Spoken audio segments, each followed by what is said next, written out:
Baik. Anak-anak, sebelum kita dimulai pembelajaran ini, marilah kita berdoa dulu bersama-sama. Berdoa mulai. Berdoa selesai. Anak-anak, Ibu akan bertanya nih tentang virus. Apakah virus itu termasuk ke dalam klasifikasi makhluk hidup? Iya, termasuk ke klasifikasi makhluk hidup. Apakah kalian pernah terkena flu? Pernah, Bu. Jenis virus apakah flu tersebut? Influenza. Nah, hari ini Ibu akan mengajarkan memberi materi tentang peserta didik mampu menjelaskan sejarah penemuan virus. Yang kedua, peserta didik mampu menjelaskan pengertian virus. Yang ketiga, peserta didik mampu menjelaskan ciri-ciri virus. Yang keempat, peserta didik mampu menjelaskan struktur tubuh virus. Yang kelima, peserta didik mampu menjelaskan replikasi virus. Yang keenam, peserta didik mampu menjelaskan klasifikasi virus. Nah, sebelumnya kita bagi dulu kelompok ya. Satu kelompok 5 orang. Setelah dibagi kelompok, kita mulai ya pembelajaran hari ini. Kita lihat ya, ini adalah contoh dari struktur tubuh virus bakteriofag. Nah, ini adalah contoh dari struktur tubuh virus bakteriofag. Bisa dilihat ya strukturnya. Baik, Ibu akan menjelaskan satu persatu dari sejarah penemuan virus, pengertian virus, ciri-ciri virus, struktur tubuh virus, replikasi virus, dan klasifikasi virus. Yang pertama, sejarah penemuan virus dan pengertian virus. Virus berasal dari bahasa Latin yang artinya adalah racun. Virus artinya material genetik yang mengandung salah satu asam nukleat, DNA saja atau RNA saja. Yang pertama kali mengemukakan adanya virus, yang menemukan virus adalah Adolf Meyer, seorang ilmuwan asal Jerman pada tahun 1883. Adolf Meyer meneliti bahwa tembakau tanaman tersebut mengalami penyakit pada daunnya itu bercak-bercak dan menghambat pertumbuhan. Nah, Adolf Meyer itu meneliti tumbuhan tersebut dan ia menduga bahwa tanaman tembakau yang terkena penyakit mosaik itu terkena bakteri yang strukturnya lebih kecil. Kemudian pada tahun 1892,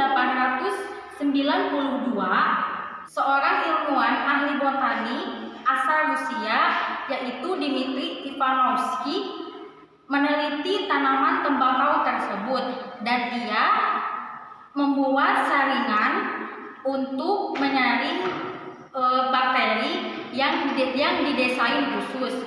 Dmitri juga menduga bahwa tanaman tersebut terkena bakteri patogenik yang strukturnya lebih kecil. Yang ketiga yaitu adalah Martinus Beijerinck pada tahun 1897. Penemu yang keempat yaitu Wendell Stanley pada tahun 1935. Wendell Stanley lah yang menemukan virus yang dapat dikristalkan dan tanaman tembakau yang terkena virus itu dinamakan tobacco mosaic virus. Materi yang kedua adalah ciri-ciri virus. Ciri-ciri virus yang pertama adalah aseluler. Aseluler itu adalah yang tidak memiliki sel. Ukurannya sangat kecil, 20 nanometer sampai 300 nanometer.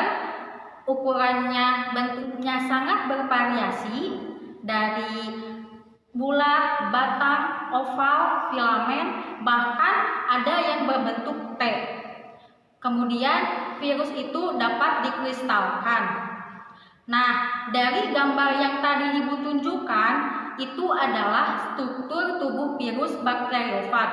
struktur tubuh bakteriofag itu ada kepala, kapsid, asam nukleat, leher, dan ekor. Kepala berisi asam nukleat dan kapsid. Kapsid adalah selubung telur virus yang mengandung banyak subunit protein. Ada asam nukleat. Virus itu mengandung salah satu asam nukleat, DNA atau RNA saja. Kemudian ada leher. Leher adalah penghubung dari kepala menuju ekor yang berfungsi sebagai saluran untuk asam nukleat masuk ke dalam ekor. Yang terakhir ada ekor. Ekor yang berfungsi untuk menempelkan sel inang oleh serabut ekor. Materi selanjutnya yaitu virus dapat bereplikasi. Replikasi virus itu dengan cara 5 tahap. Yang pertama, tahap adsorpsi. Yang kedua, tahap penetrasi. Yang ketiga, tahap sintesis. Yang keempat, tahap pematangan. Yang kelima, tahap lisis. Pada tahap awal, virus induk mencari sel inang untuk melakukan adsorpsi. Virion menempel pada reseptor molekul spesifik yang dilakukan oleh serabut ekor. Yang kedua, ada tahap penetrasi. Asam nukleat masuk ke dalam sel inang sehingga kapsid menjadi kosong. Yang ketiga, tahap sintesis. Pada tahap sintesis itu adalah DNA sel inang dihidrolisis dan dikendalikan untuk membuat yang baru.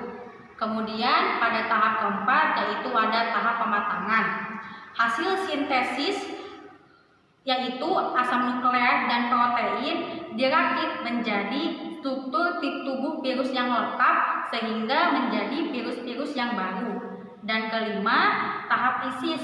Tahap lisis adalah tahap virus-virus keluar dari sel inang yang telah hancur. Nah, pada replikasi ini terjadi 2 macam daur. Yang pertama ada daur litik, yang kedua ada daur lisogenik.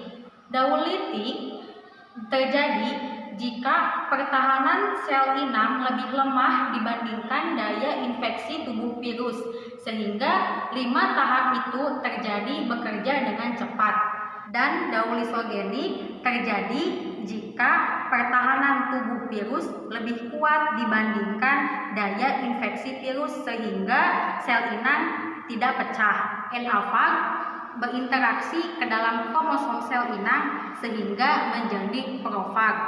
Nah, materi yang terakhir yaitu klasifikasi virus.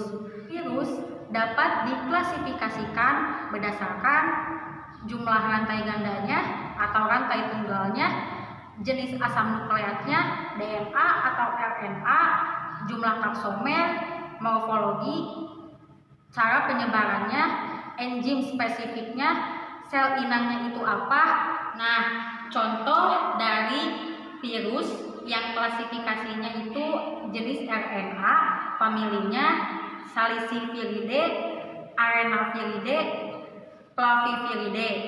Dan contoh dari jenis DNA familinya yaitu Herpesviridae, Adenoviridae.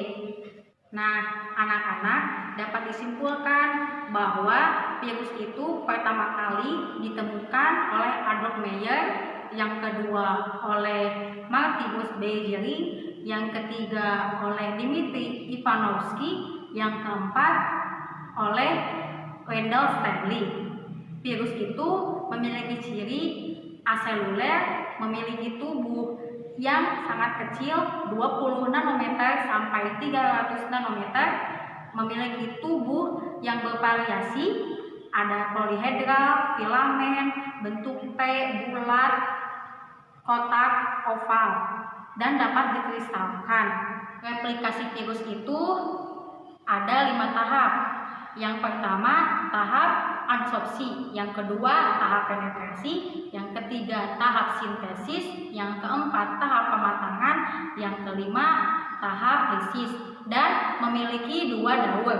Yang pertama daur litik dan daur lisogenik. Dan klasifikasi virus itu bisa didasarkan pada jenis DNA-nya atau RNA-nya yang tadi Ibu jelaskan. Nah, anak-anak, apakah ada pertanyaan? Baik, jika tidak ada pertanyaan, sekarang siapkan kertas untuk post-test ya. Oke, waktunya sudah habis. Segera ya kumpulkan ke meja Ibu dan kembali ke tempat masing-masing. Nah, untuk tugas minggu depan yaitu membuat makalah tentang virus HIV atau AIDS berkelompok yang tadi Ibu sudah bagikan kelompoknya. Tidak ada yang kerjasama antar kelompok ya. Dikumpulkan minggu depan. Ingat itu. Baik, pertemuan hari ini dicukupkan sekian. Sebelum bubar, mari kita membaca doa terlebih dahulu. Berdoa mulai. Berdoa selesai. Wassalamualaikum warahmatullahi wabarakatuh.